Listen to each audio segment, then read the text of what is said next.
Hello বন্ধুরা, আমি হাসনাত। তোমাদের সকলকে স্বাগত জানাচ্ছি আমার চ্যানেলে। বন্ধুরা, আজকে আমরা কিছু গুরুত্বপূর্ণ অঙ্ক নিয়ে আলোচনা করব, বিশেষ করে তোমার ডাব্লিউপি, কেপি এবং রেলওয়ের জন্য, যেগুলো খুবই উপকারে আসবে। তো চলো শুরু করে আজকের ক্লাস।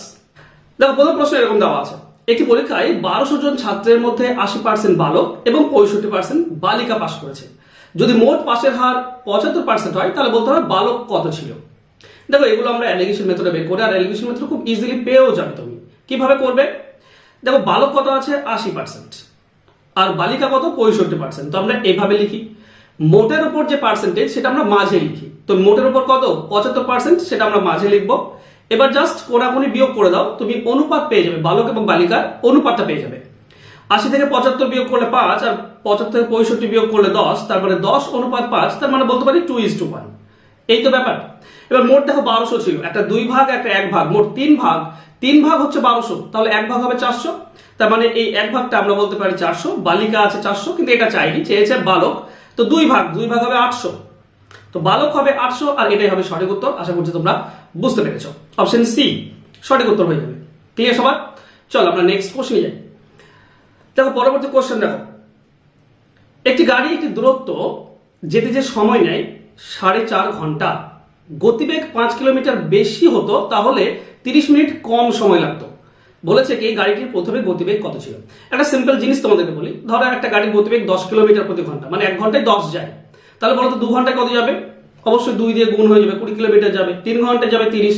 তার মানে দূরত্ব মানে কি, গতিবেগ এবং সময় এটা গুণ করলে দূরত্ব পাই।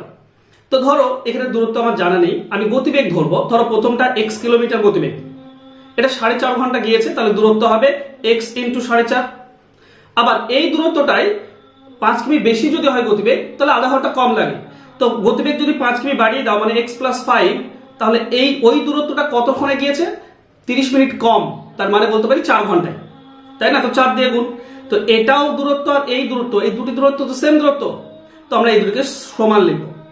এবার এটা হবে 4.5x, আর এদিকে 4 যদি তুমি গুণ করে দাও, তাহলে তুমি পাবে 4x + 20।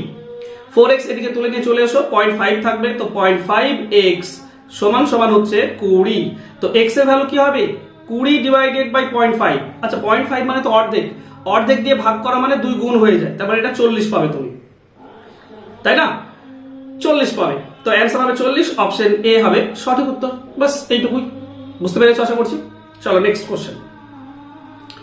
4টি সংখ্যাগুলির মধ্যে প্রথম সংখ্যা দ্বিতীয় সংখ্যার দ্বিগুণ, দ্বিতীয় সংখ্যা তৃতীয় সংখ্যা থেকে 3 গুণ, আর একটা বলেছে তৃতীয় সংখ্যা চতুর্থ সংখ্যার অর্ধেক। বলতে হবে এই সবগুলির গড় যদি 45 হয়, তাহলে প্রথম সংখ্যাটি কত। এই ধরনের অঙ্কের ক্ষেত্রে পেছন দিক থেকে ধরে যদি তুমি নিয়ে এসো, তো খুব ইজিলি পেয়ে যাবে। দেখো কিভাবে করবে। এখানে 4টি সংখ্যা দেওয়া আছে, তো আমি ধরে নেব a, b, c এবং d। দেখো শেষ কি বলা আছে, তৃতীয় সংখ্যা, তৃতীয় সংখ্যা চতুর্থ সংখ্যার অর্ধেক। মানে চতুর্থ সংখ্যা এমন একটা ধরো যাকে অর্ধেক করা যায়, যেমন 2। ধরো চতুর্থ সংখ্যা 2, তো এর অর্ধেক হবে 1, এটা হবে তৃতীয় সংখ্যা। দ্বিতীয় সংখ্যা কি হবে? তৃতীয় সংখ্যার 3 গুণ। তো তৃতীয় সংখ্যা তো 1, এর 3 গুণ মানে 3। আর একটা বলা আছে প্রথম সংখ্যা দ্বিতীয় সংখ্যার দ্বিগুণ। তো দ্বিতীয় সংখ্যা হচ্ছে 3, তো এর দ্বিগুণ হবে 6। বাস এই তো 4টি আমি রাশি পেয়েছি, ওটা অনুপাত করতে পারো। এই সবগুলো যোগ করলে কত হচ্ছে? 12। তাহলে এটা হচ্ছে 12 ইউনিট। এই 12 ইউনিট সমান কত টোটালটা? দেখো 4টি সংখ্যার গড় 45, টোটাল কত হবে? 4 45 180। তার মানে 12 মানে হচ্ছে 180। আমাকে বের করতে বলেছে প্রথম সংখ্যা। আচ্ছা বলো তো প্রথম সংখ্যা কোনটা? 6। তাহলে এখানে 12কে 2 দিয়ে ভাগ করো, 6 পাবে। এদিকেও 2 দিয়ে ভাগ করে দাও, 90 পাবে। তার মানে 6 এর মান হবে 90। তো অ্যান্সার হয়ে যাবে অপশন সি। ব্যাপারটা বুঝছো? এভাবে করো, খুব ইজিলি এবং সিম্পলি পেয়ে যাবে। ক্লিয়ার সবার? চলো নেক্সট কোশ্চেনে যাই। পরবর্তী কোশ্চেন দেখো, বলা হয়েছে একটি 150 মিটার লম্বা ট্রেন 36 কিমি বেগে কত সময় একটি লোককে অতিক্রম করবে যদি লোকটি একই দিকে 9 কিমি বেগে গতিশীল থাকে।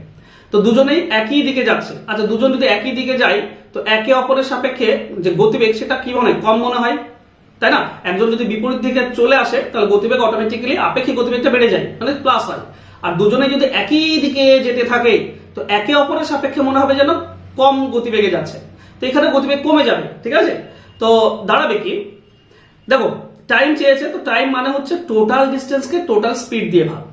টোটাল ডিস্টেন্স এখানে 150, টোটাল স্পিডটা কত হবে? আপেক্ষিক গতিবেগটা বিয়োগ হয়ে যাবে বললাম, মানে 27। এই যে 27 আছে এটা কিলোমিটার প্রতি ঘন্টা দেওয়া আছে, ঘন্টা কি করতে হবে, সেকেন্ড করতে হবে, তাহলে 5/18 দিয়ে গুণ করতে হবে। আচ্ছা নিচে 5/18 গুণ না করে সামনে 18/5 গুণ করে দাও, একই জিনিস। নিচে উপরে নিয়ে গেলে উল্টে যায়, তো উল্টে দিলাম, বাস কাটাকাটি করবো, অ্যান্সার পেয়ে যাবো। 9 দিয়ে কাটলে 3, এটা 9 দিয়ে কাটলে 2, 3 আর 5 15, 15কে 150 দিয়ে কাটলে আমরা 10 পাই, তার মানে 20 সেকেন্ড, এটা হবে সঠিক উত্তর। তাই না? সহজ মনে হচ্ছে তো? আমার করানোর পর মনে হচ্ছে না আমার করানোর আগে মনে হচ্ছে? চলো নেক্সট কোশ্চেনে যাই। পরবর্তী কোশ্চেন দেখো, 5400 টাকা এমন দুটি ভাগে ভাগ করো যাতে প্রথম অংশের 8% হারে 5 বছরের সুদ আসল আর দ্বিতীয় অংশের 5% হারে 6 বছরের সুদ আসল সমান। আচ্ছা সুদ আসল যদি সমান বলে তো 100 যোগ হয়ে যায়, এই দুটি গুণ করলে কত হয় 40, 5 8 40, 100 যোগ করলে 140, আর এই দুটি গুণ করলে কি হয় 5 6 30, 100 যোগ করলে 130। বাস, আশা করছি ব্যাপারটা বুঝেছো। গুণ করে 100 যোগ, এটাও গুণ করে 100 যোগ, এটা কেন, সুদ আসল, আসলও এখানে আছে, তো আসলটা হচ্ছে 100 আর সুদটা হচ্ছে এটা 40, তো সুদ আসল হচ্ছে 140। এবার অনুপাত কি হবে, এই জায়গাটা ইম্পর্টেন্ট। অনুপাত হবে বন্ধুরা, প্রথমটা চলে যাবে দ্বিতীয়তে আর দ্বিতীয়টা চলে আসবে প্রথমে, এইটা হয়ে যাবে ওদের অনুপাত। তো দুটি শূন্য কেটে দাও, তাহলে 13:14, এই হচ্ছে অংশের ভাগ। প্রথমটা 13 ভাগ আর একটা 14 ভাগ, মোট 27 ভাগ। দেখো 27 ভাগের মধ্যে প্রথমটা হচ্ছে 13 ভাগ, তাহলে 5400 টাকা টোটাল রয়েছে। 5400-র মধ্যে কত কাটলে আমরা পাই 200, তার মানে 2600। তাহলে প্রথম ভাগ হচ্ছে 2600, অপশন ডি হবে সঠিক উত্তর। দ্বিতীয় অংশ বের করার দরকার নেই, ঠিক আছে, 2600 হবে সঠিক উত্তর। ব্যাপারটা বুঝেছো? চলো নেক্সট। একটি পাত্রে 81 লিটার খাঁটি দুধ আছে, ওই পাত্রের 1/3 অংশ তুলে নিয়ে সমপরিমাণ জল ঢালা হলো, আবার পাত্রের 1/3 অংশ তুলে নিয়ে সমপরিমাণ জল ঢালা হলো, এই পাত্রে দুধ ও জলের অনুপাত কত হবে? দেখো অনুপাত তুমি সরাসরি না বের করলেও দুধ কত থাকবে সেটা তুমি পেয়ে যাবে। কি করে পাবে?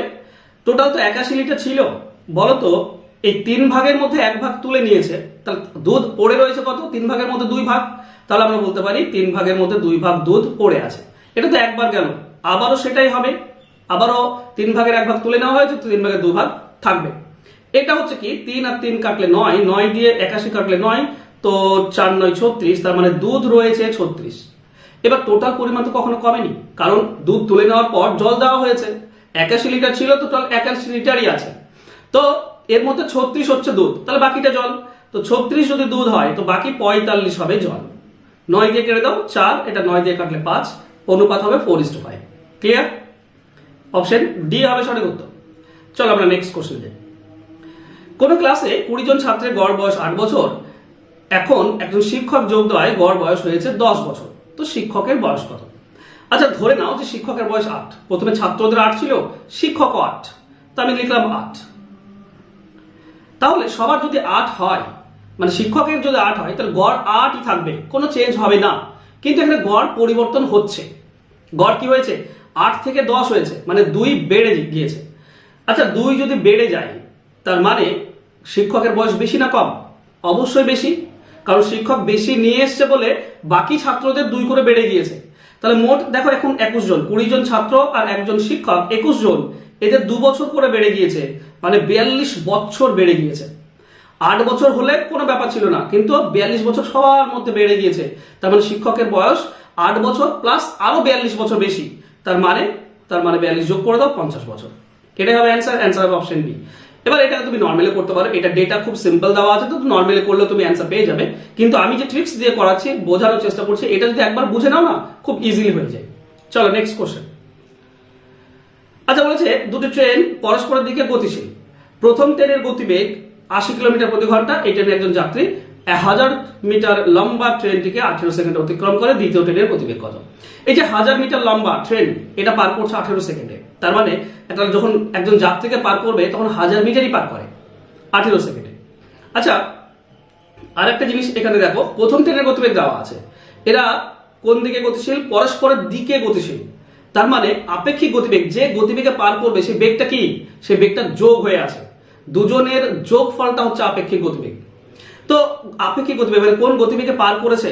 দেখো 1000 মিটার পার করেছে 18 সেকেন্ডে, তো 1000কে 18 দিয়ে ভাগ করলে 1 সেকেন্ড পেয়ে যায়, আর একে 18/5 দিয়ে গুণ করলে কিলোমিটার প্রতি ঘন্টা পাই, তো অবশ্যই কনভার্ট করতে হবে।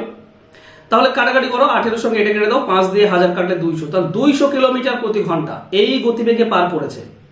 আর আমি আগেই বললাম এরা পরস্পরের দিকে আসছে, মানে গতিবেগ যোগ হয়ে আছে।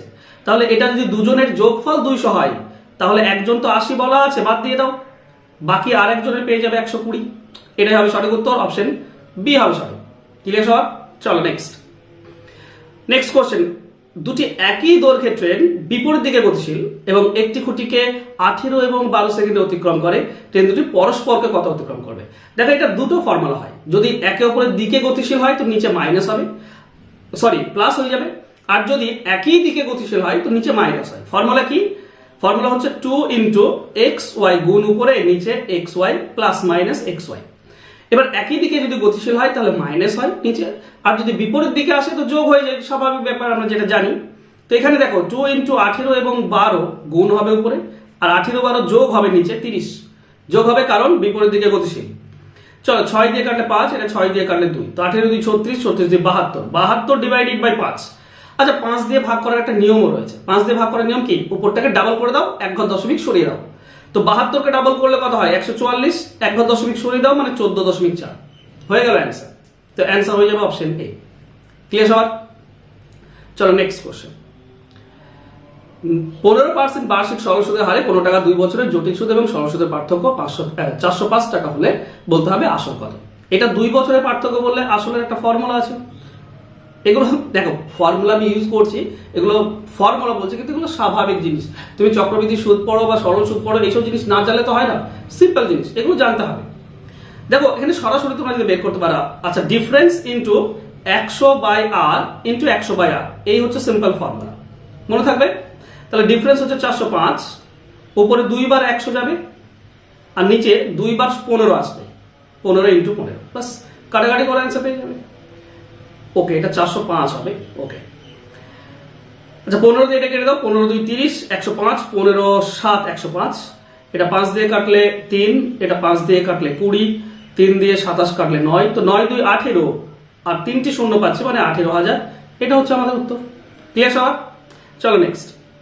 আচ্ছা তোমরা যদি অঙ্ক শিখতে চাও, দেখো WP KP এটা 4 তারিখ থেকে একটা ব্যাচ শুরু হয়েছে, এখানে তোমরা মক টেস্ট পাবে, 6টি করে লাইভ ক্লাস পাবে, চ্যাপ্টার ওয়াইজ ক্লাস পাবে, তারপর সিলেবাস অনুযায়ী ক্লাস, এই সমস্ত কিছু পাচ্ছ, যেখানে তুমি WP A to Z পেয়ে যাবে।